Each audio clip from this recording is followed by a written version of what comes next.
이미 말씀을 반복해서 드렸지만 빌립보서에서 바울이 가장 많이 그리고 가장 힘주어서 강조하는 표현은 그리스도 안에서, 예수 안에서, 주님 안에서, in Christ, in the Lord, 이 표현이라고 말씀을 드렸습니다. 빌립보서의 핵심이라고 볼 수 있겠는데요, 모든 메시지들이 사실 이 기본 전제 아래 선포되는 메시지들입니다.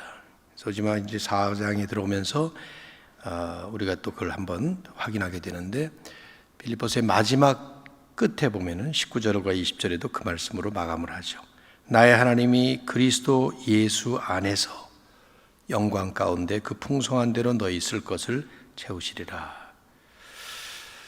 이제 이 본문은 바울이 결론인 4장으로 들어가면서 이렇게 예수 그리스도 안에서 우리들이 누리는 그 은혜가 무엇인가 하는 것을 좀 더 구체적으로, 현실적으로 말씀하고 있는 부분들입니다. 오늘은 4절부터 7절까지 나오는 내용을 좀 조목조목 시간이 허락하는 대로 살펴보겠어요. 첫째는 주 안에서 항상 기뻐하는 은혜입니다. 4절 한번 보시죠. 주 안에서 항상 기뻐하라. 내가 다시 말하노니 기뻐하라. 반복해서 말합니다. 문구 하나하나가 그냥 지나치기가 어려운 강조하는 문구들이에요. 항상 기뻐하라. 명령형이죠. 어떻게 항상 기뻐할 수가 있겠어요? 사람이 좋은 일에 기뻐하고 또 그렇지 않은 일에서는 기뻐할 수 없는데 어떻게 항상 기뻐하겠습니까? 항상 기뻐하는 건 좀 비정상 아닐까요? 성경이 말하고 있는 이 기쁨 혹은 기뻐한다 하는 것은 뭐 싱글벙글 웃는 이 얼굴의 그 표정, 모습 같은 것이 아니라 기뻐하는 이 마음의 상태입니다. 우리 속 사람의 그 깊은 내 내면의 그 상태, 그걸 얘기하는 겁니다. 또 더더군다나 기분 좋은 느낌, 감정적인 느낌 이런 것이 아니라 우리의 의지적인 행위를 뜻합니다. 그래서 명령을 하는 거죠. 기뻐하라. 느낌은 명령하기 어렵잖아요. 기뻐할 수 없는 조건, 기뻐할 수 없는 때에도 의지적으로 기뻐하라. 그래서 항상이라는 말을 여기다가 붙인 것이죠. 어떻게 그렇게 할 수 있을까요? 거기는 분명한 근거가 있기 때문에 그렇습니다. 주 안에서, 예수 그리스도 안에서, 즉 그리스도의 은혜 안에 있기 때문에, 그 그리스도 안에서 살기 때문에, 그분의 사랑과 그분의 능력 안에 우리가 이제는 거하고 있기 때문에 조건과 상관없이, 환경과 상관없이 우리는 기뻐할 수 있는 삶의 근거가 이미 마련되어 있는 것입니다. 조건으로 보면 불평이 나오고 불만이 나오고 화가 일어나고 뭐 그럴 수밖에 없는 그런 상황 속에서조차도 우리는 주님 때문에, 주님 안에서 기뻐할 수 있다는 것을 말씀하는 것이죠. 야고보 사도는 야고보 1장 2절에서 흩어져 있었던 12지파에게 편지한다고 하면서 첫 번에 하신 말씀이, 형제들아 너희가 여러 가지 시련을 만나거든 온전히 기쁘게 여기라, 그렇게 말씀을 했습니다. 어떻게 시련 속에서 시험을 맞으면서 기뻐할 수 있겠냐 이 말이죠. 이건 이론 아니냐 이런 생각이 참 듭니다.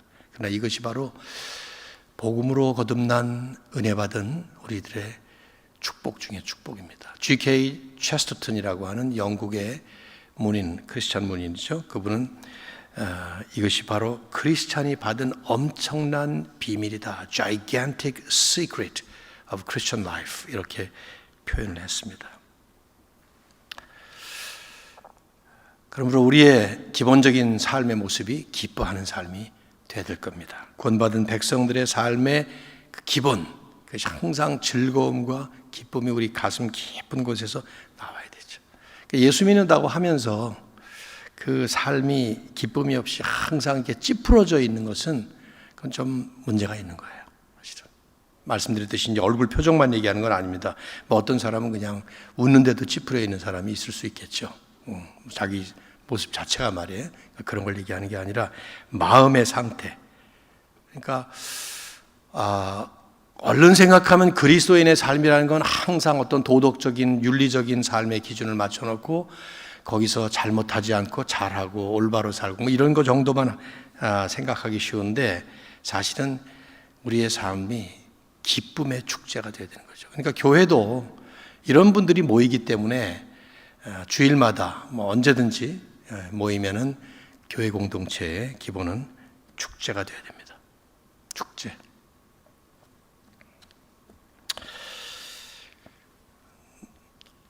저도 집에 앨범이 많아요. 그런데 제가 지금 옛날 앨범을 보기가 좀 싫어요.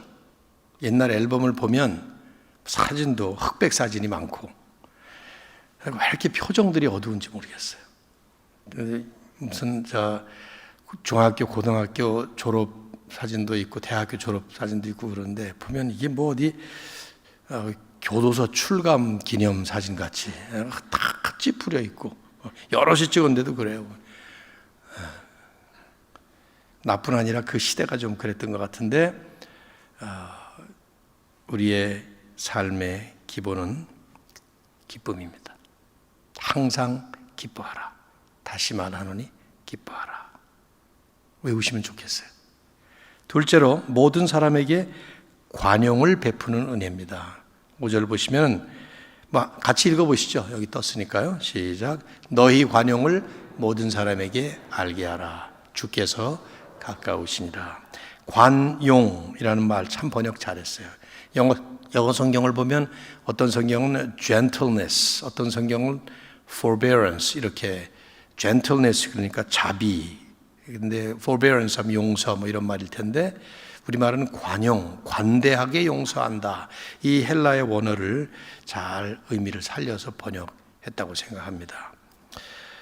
그러니까 다른 사람을 용서하는 것인데 관대하게 용서하시는 거니까 다른 사람으로부터 부당한 대우를 받았을 때 화가 날 수밖에 없는 상황, 짜증이 날 수밖에 없는 상황이에요. 인간관계 속에서 특별히 그럴 때 너그럽게 용서해 준다는 것입니다. 우리는 본질상 남을 용서하거나 참아줄 수 있는 본성을 갖고 있지 않습니다. 세상이란 현장이 우선 그렇게 호락호락하지 않아요. 그 치열한 경쟁 사회 속에서 서로 물고 막 뜯는 그런 삶을 살다 보니까 종종 남에게 피해를 받기도 하고 억울한 일을 당하기도 하고 그렇습니다. 그럴 때마다 우리 마음에는 당연히 이 억울하고 분하고 거기에 대해서 응당하게 갚아주고 싶고 그런 생각이 들죠. 전 영화를 참 좋아해요. 장르를 불문하고 다 좋아합니다. 호러 빼놓고. 호러는 제가 재미가 없어요. 액션도 좋아합니다. 액션 영화 되게 다 좋아하시는 것 같은데 거기서 보면은 뭐 대부분 이제 의인들이 악인들을 때려잡는 거잖아요. 요즘에 한국의 최고의 인기 있는 영화가 그 범죄도시라는데 보셨나요? 네, 너무 잔인하던데 3편은 조금 낫더라고요. 그래도 제가 3편을 2번 봤어요. 비행기에서도 한 번 보고. 그 왜 이렇게 인기일까? 제가 볼 때 그 마동석 씨가 이게 팔뚝이 그 사람 몸처럼 이렇게 두꺼운 사람이 한 번 뻥 치면 그냥 날아가는. 와, 그때마다 그냥 시원하잖아요. 그렇죠? 안 그래요? 저만 그런가? 네. 그게 우리들의 본성이에요. 악한 사람 시원하게 그냥 때려잡는 그런 게. 초대교회 상황이 얼마나 그랬겠습니까? 부당하게 핍박하는 사람들, 로마의 그 학정 거기에 크리스찬들이 살아가면서 그냥 본성대로 산다면 때려잡아도 시원치 않을 그런 사람들이 얼마나 많았겠어요. 마음에 분노가 일어나고.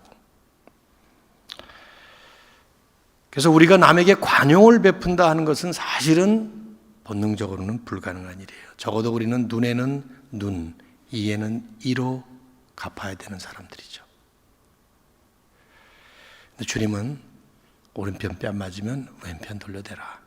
누가 억지로 오리를 끌고 가자 그러면 심리까지 동행해줘라.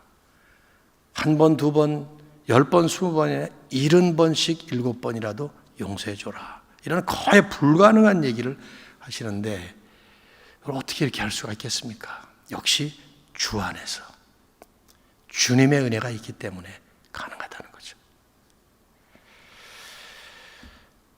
근데 그렇게 할 때에 우리에게 하나님의 평강이 임한다는 현실적인 이유를 여기서 바울은 말해요. 7절에 가면 이제 그리하면 하나님의 평강이 너희의 마음과 생각을 지키시라 하거든요.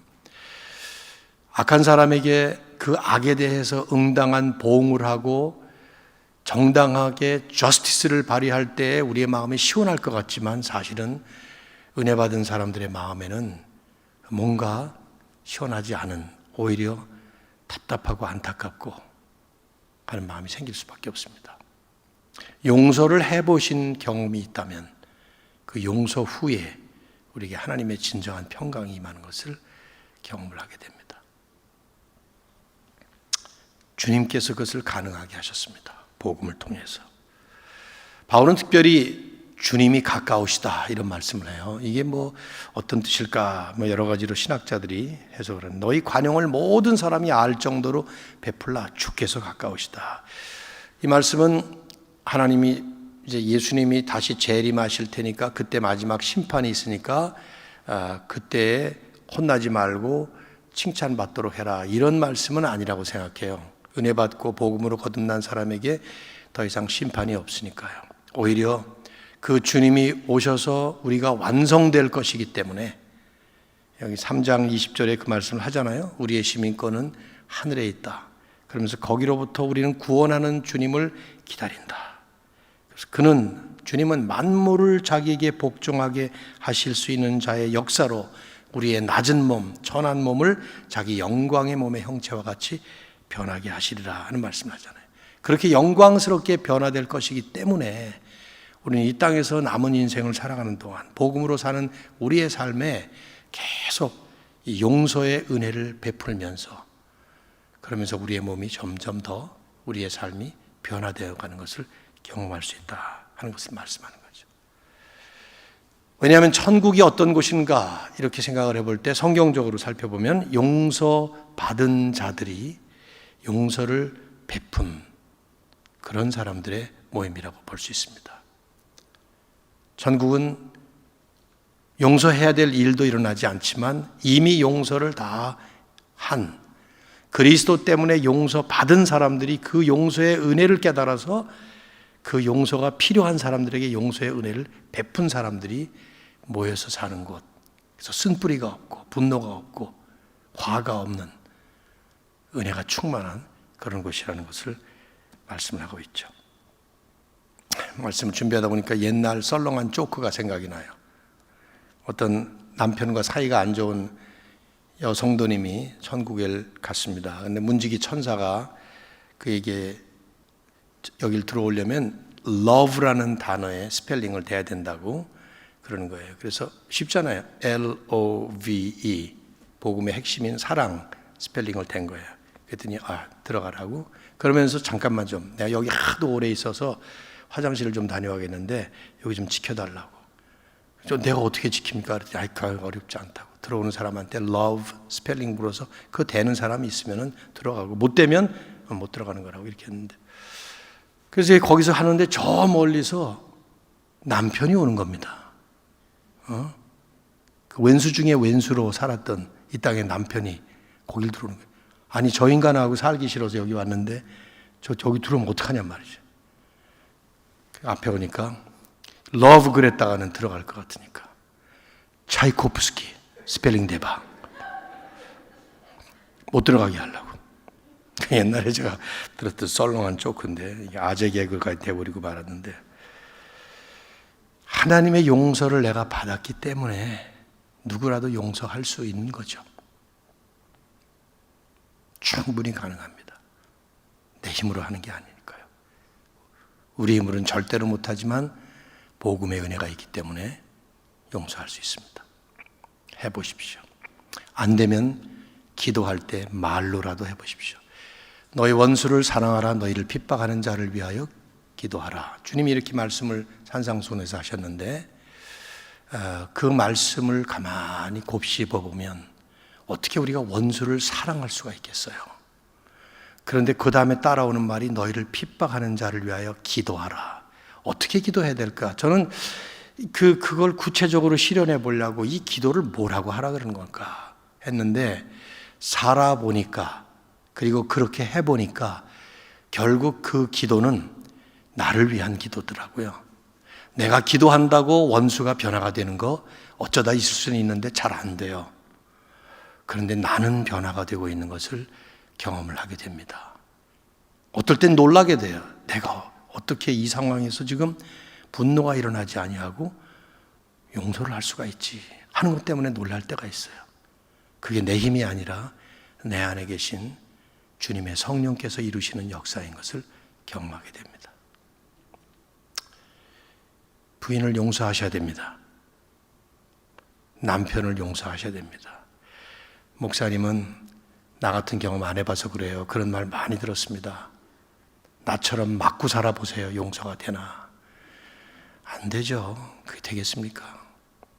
근데 주님의 말씀대로 주님의 능력에 힘입어서 내가 주님 안에 살기 때문에 하라는 대로 그렇게 기도하고 그럴 때마다 내 안에 하나님의 놀라운 복음의 은혜가 역사하는 것을 경험하게 됩니다. 세 번째로 모든 염려를 하나님께 맡기는 은혜를 말하고 있습니다. 6절 같이 읽어볼까요? 6절만 시작. 아무것도 염려하지 말고 다만 모든 일에 기도와 간구로 너희 구할 것을 감사함으로 하나님께 아뢰라. 조목조목 한번 곱씹어 보십시오. 염려하지 말라 이렇게 말씀해요. 그런데 예수님은 이 염려의 본질이 불신앙이라고 말씀을 하셨던 적이 있습니다. 산상수훈에서 마태복음 6장 25절에 보면 무엇을 먹을까, 무엇을 마실까, 무엇을 입을까 염려하지 말라. 그러시면서 30절에 가서 믿음이 작은 자들아. 그렇게 염려하는 의식주의 문제를 놓고 염려하는 사람들 향해서 믿음이 작은 자들아. 그러시더니 32절에 가셔서는 이는 다 이방인들이 구하는 것이다. 이방인이 뭡니까? 하나님 안 믿는 사람들. 먹을 것, 마실 것, 물질의 문제, 우리 육신의 필요를 채우는 문제를 놓고 기도하는 것 자체가 불신앙이라는 말이 아니에요. 그걸 기도하면서 염려하는 것이 그게 불신앙이다. 그렇게 말씀하시는 것이었죠. 그것이 우리 죄인의 본성이었어요. 그런데 복음으로 거듭난 이후에도 예수 그리스도를 진짜 만난 이후에도 여전히 우리 안에 있는 죄성이 우리로 하여금 이 죄 많은 세상에서 살아가면서 계속해서 염려하게 만듭니다.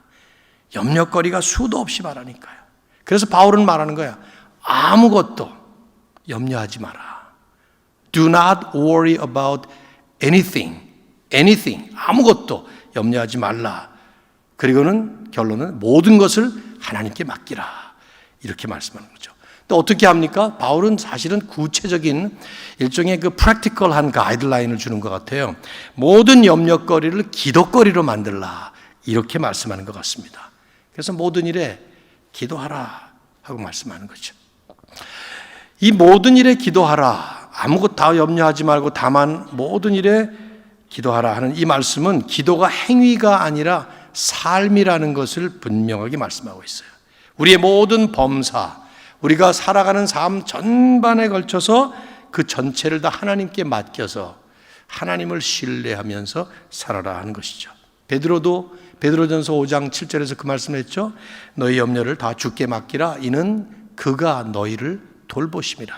하나님이 우리를 돌보신다는 것을 분명히 알기 때문에 염려가 일어나지만 그 염려거리를 전부 다 하나님께 올려드리는 그런 기도거리로 삼으라는 것이죠. 그래서 염려거리, 기도거리, 저는 이렇게 말을 만들어 봤어요.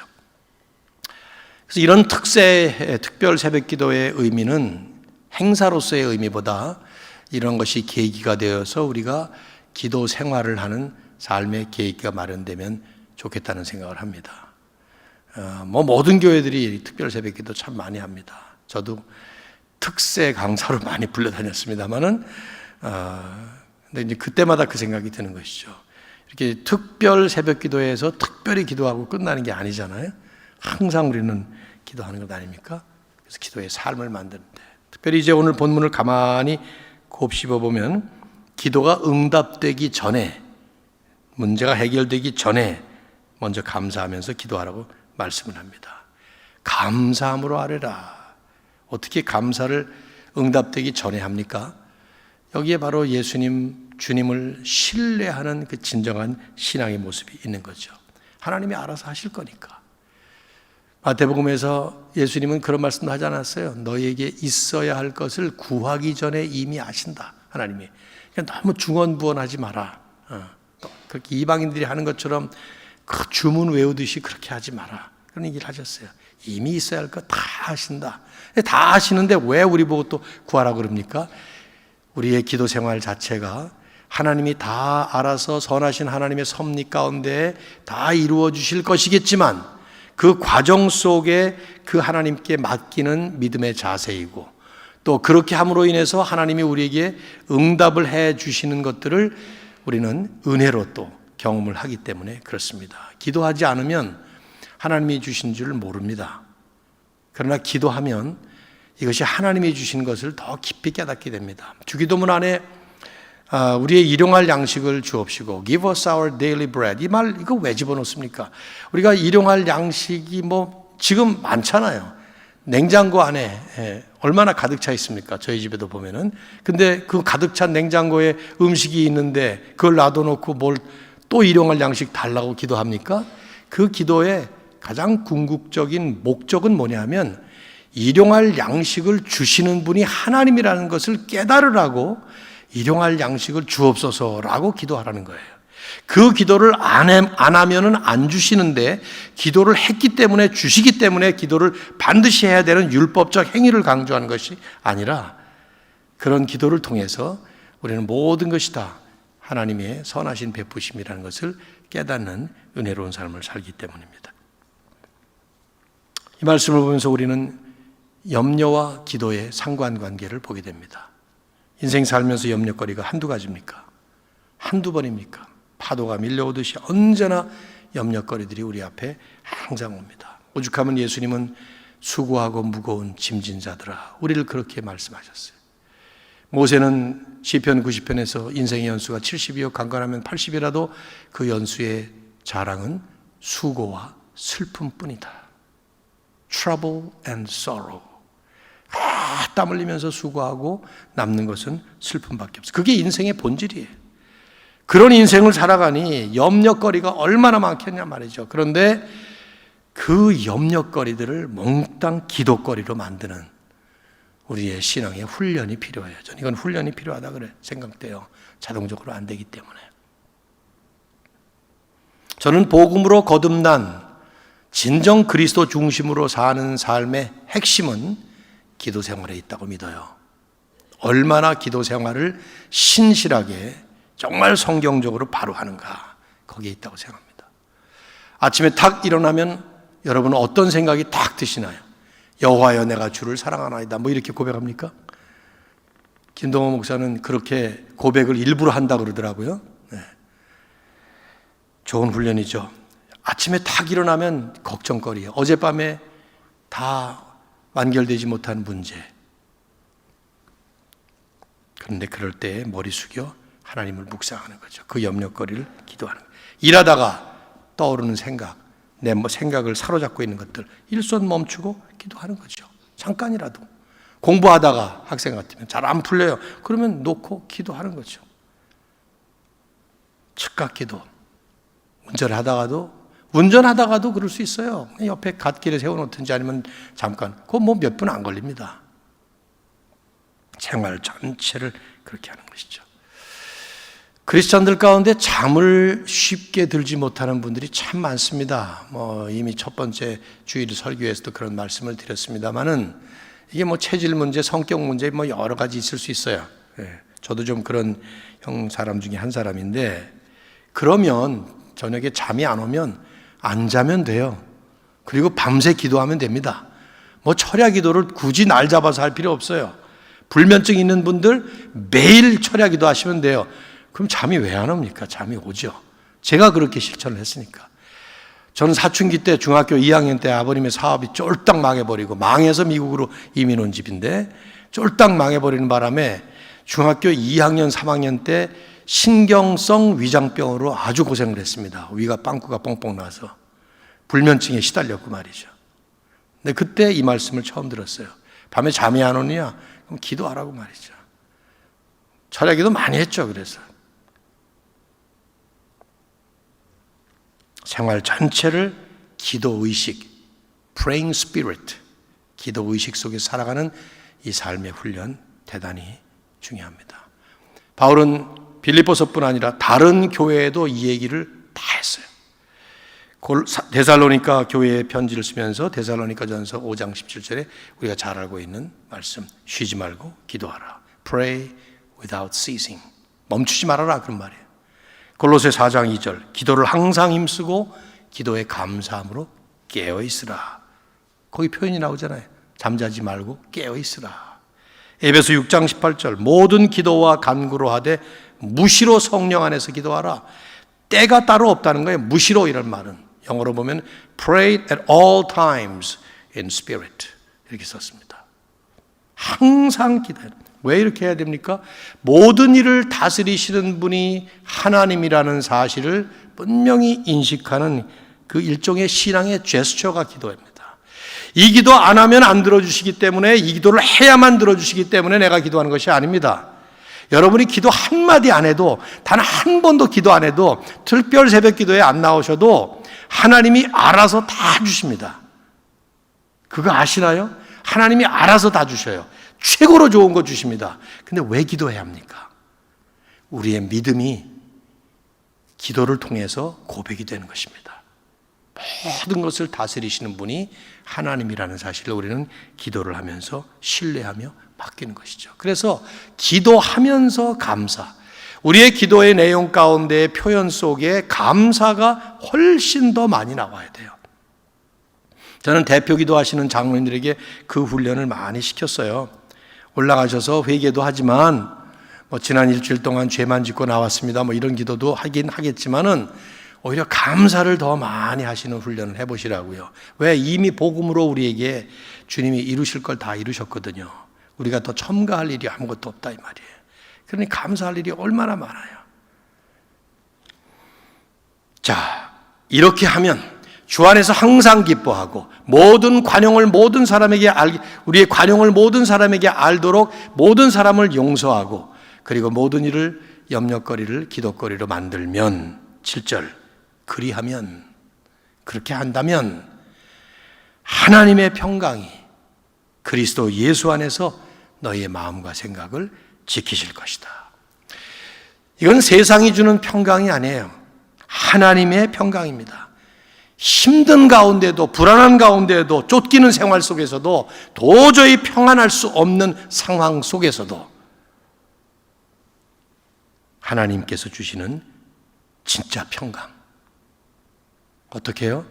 자신에 대해서는 항상 주 안에서 기뻐하고, 다른 사람들에 대해서는 항상 관대하게 용서하고, 하나님을 대해서는 항상 감사함으로 기도하는, 그럴 때에 하나님은 우리에게 진정한 평강을 주실 것입니다. 철로역정이라고 하는 존 버년이 쓴 성경 다음으로 많이 읽혔다는 고전 아닙니까? 마지막 그 부분에 보면은 그 이제 철로역정 순례의 길을 가는 사람의 이름이 크리스찬이에요. 기독도라고 번역을 하죠. 그 사람이 이제 마지막 여정에 죽음의 강을 건너가야 됩니다. 강이 나오는데 이게 죽음의 강이에요. 강을 건너가려고 하는데 천사가 그에게 말을 합니다. 이 강은 참 이상한 강입니다. 당신이 하나님을 신뢰할수록 강물의 수위가 낮아집니다. 그런데 하나님에 대한 신뢰가 떨어지면 강물의 수위가 높아질 것입니다. 깊은 물이 될 것입니다. 물에 발 탁 담그자마자 두려움이 확 몰려옵니다. 생각보다 물이 깊었던 거죠. 강물이 더 깊어지는 거예요. 두려움이 커지니까 점점 더 깊어지는 거예요. 그래서 크리스찬은 말합니다. 하나님 아버지 부르짖습니다. 그래서 쫙 물이 내려가요. 그러면서 이사야의 메시지가 귀에 들려옵니다. 내가 물 가운데로 지나갈 때에 내가 함께할 것이라. 강을 건널 때에 물이 너를 침몰치 못할 것이니라. 선지자를 통해서 들려주시는 하나님의 음성이었죠. 그걸 들으면서 하나님에 대한 신뢰가 커지면서 강물이 낮아지고 무사히 천성에 도착한다. 참 성경적 진리를 잘 그렸어요. 우리가 이렇게 안심할 수 있는 것은 이 모든 것을 예수님이 이미 이루어 주셨기 때문이에요. 복음을 통해서 십자가와 부활을 통해서 이미 다 이루어 주셨기 때문입니다. 그래서 우리는 기도할 때마다 늘 끝에 예수님의 이름으로 기도합니다. 그렇게 기도를 하는 것이죠. 오늘 이 아침에 기도하시기 위해서 나오신 성도님들의 기도가 그런 기도가 되기를 진심으로 바랍니다. 하나님의 평강이 여러분에게 충만하게 임하는 기도의 시간이 되시기를 바랍니다. 말씀을 생각하면서 한번 스스로를 점검해 보십시오. 나는 주 안에서 항상 기뻐하고 있는가? 나는 이 주님의 은혜 때문에 모든 사람을 관대하게 용서하고 있는가? 이 주님의 은혜 때문에 모든 염려거리를 기도로 하나님을 신뢰하고 있는가? 계속 그 믿음 더해달라고, 그리고 주님 동행해달라고 주님 앞에 매달리시면서 여러분 각자의 구체적인 기도 제목도 나누시기를 바랍니다. 제가 기도하고 마치겠습니다.